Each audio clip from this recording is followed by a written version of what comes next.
We've been covering these stories, and as you may recall, this viral video from last month shows luxury vehicles speeding near Leesburg Pike and Westwood Centers Drive. Officers tracked down the driver of the Lamborghini, 37-year-old Carlos Montero, and the driver of the Cybertruck there, 48-year-old Christian Camacho, both released on bond. And today we learned social media may be fueling the dangerous trend. These things do catch on across social media. One big thing we've noticed with the illegal street takeovers is that is fueled by social media. You know, there are large organized groups who we believe profit from this kind of industry, if you will, only by social media, by posting videos of the acts that the drivers are taking. So social media plays a role in certainly making folks think that this is a cool thing to do. There's also another dangerous case of drag racing in our region. This one across the Key Bridge. Nobody was injured. Oh, they play too much. Attorney Ari Armash joining us now. Oh, not the bridge. Yeah. They had a drag race on the bridge? All right, Ari, you just heard social media is playing a role in this problem. What do you think? So this is a big problem public safety-wise and in terms of sort of the social media responsibility aspect of it. Let's start with public safety. I grew up in California. I've lived in Texas, and I've lived overseas. I got to tell you, I've been back in D.C. now a couple of years, and I used to live in D.C. before that, on and off. Driving in this town has gotten worse, much worse. I don't know what's going on, but the DMV Zone, and no offense to your program, but the DMV Zone has become a malfunctioning place in terms of driving. I see people passing red lights. I see people going through, one way. So that's one big issue. There is a sort of law and order or a law obedience issue in general. In this particular case, though, we have social media not only profiting off of this, but also creating venues for people to profit off of it, which brings me to my third point. We heard the term organized.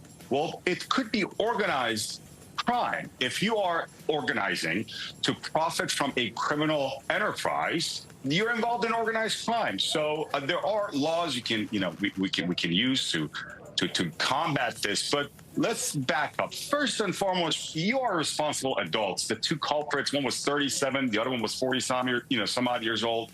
These are adults. They know exactly what they're doing. So whatever comes to them and for them, they should face the consequences. Secondly, we need to have better prosecution and some tougher laws. There is some discussion that they might enhance legislation in this regard. But third, what's the role of social media? Now, we have free speech and we have the First Amendment, but also there are rules about internet social media. What can you and what can you not post or sort of host and facilitate on your platform? I can't say or post whatever I want on social media X or Y or Z. If this is promoting criminal behavior, especially criminal behavior from which people are profiting, then that could be criminal. And last but not least, there's got to be some local partnership with police and with residents. I'm watching the bridge. How could you expect nothing would happen? And again, you hit somebody gets hurt, you can look at voluntary or involuntary manslaughter.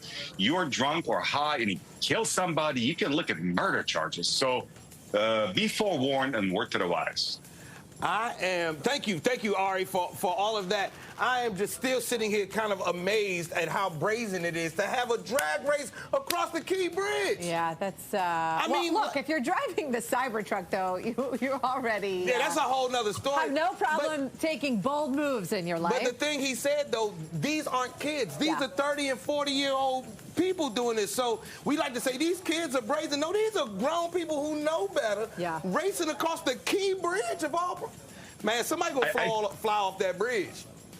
I think they should impound these cars and sell them at an auction. That would be a great way for us to get really good Lamborghinis at a cheap price. That's an interesting point about using organized crime law. We'll have to see what the local officials do with that. I know in Georgia they've gotten creative applying their RICO law down there to some interesting sets of facts. Ari, that might be something that works here. We'll have to stay tuned to see how prosecutors handle it. Word up. Thanks for joining us, Ari.